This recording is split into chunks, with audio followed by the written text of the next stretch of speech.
After the many texts and calls from multiple family members, I sent a text to all the numbers detailing what Dad did and why I chose to be no contact with him. I then blocked all the numbers. I've changed my numbers, but kept the old number in a separate phone to collect evidence if they start to harass me from random numbers. But luckily nothing happened, and I thought that was that. A week or so after that, my aunt's fiance came to my apartment. He knows what time I get off work and was waiting for me in the parking lot. I was apprehensive, but reassured me he only wanted to talk. According to him, the texts I sent caused a shitstorm in that family. He told me that some of the cousins who did not know what happened in the past started to question Dad and affair partner, and they started to get defensive and deny it, but someone revealed it was true. This has caused a massive argument within the family, with some cousins pulling out of the wedding. Dad wanted to postpone the wedding so he could talk to me, but the affair partner threatened to leave him if he did that. News of what Dad and affair partner did also reached some of their friends, who at one point were friends of my mom as well. Some of them also pulled out of the wedding, and this caused affair partner to have a breakdown and start banning anyone who brings it up. According to aunt's fiance, she's blaming all of this on me, saying I did this intentionally. I laughed at that. The wedding is still somewhat happening. I asked him about my aunt and how this started, and he says all he knows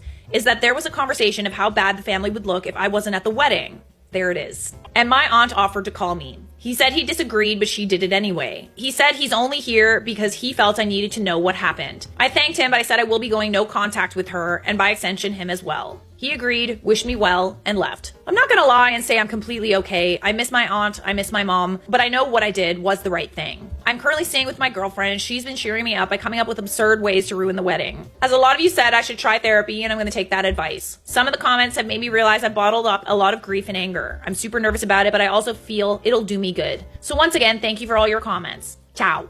Ciao. OP did update a year later. He shared that he's been going to therapy, but, having a really, really tough time processing everything that happened with his mom. Unfortunately, he and his girlfriend broke up. He was offered the chance to move to a head office of his company in another city, and, things are going well. Not ready to date yet, but I'm glad that OP's in therapy and dealing with these unresolved feelings, and I'm glad that he stood his ground and didn't go to the wedding, because, no, you're not the a-hole at all.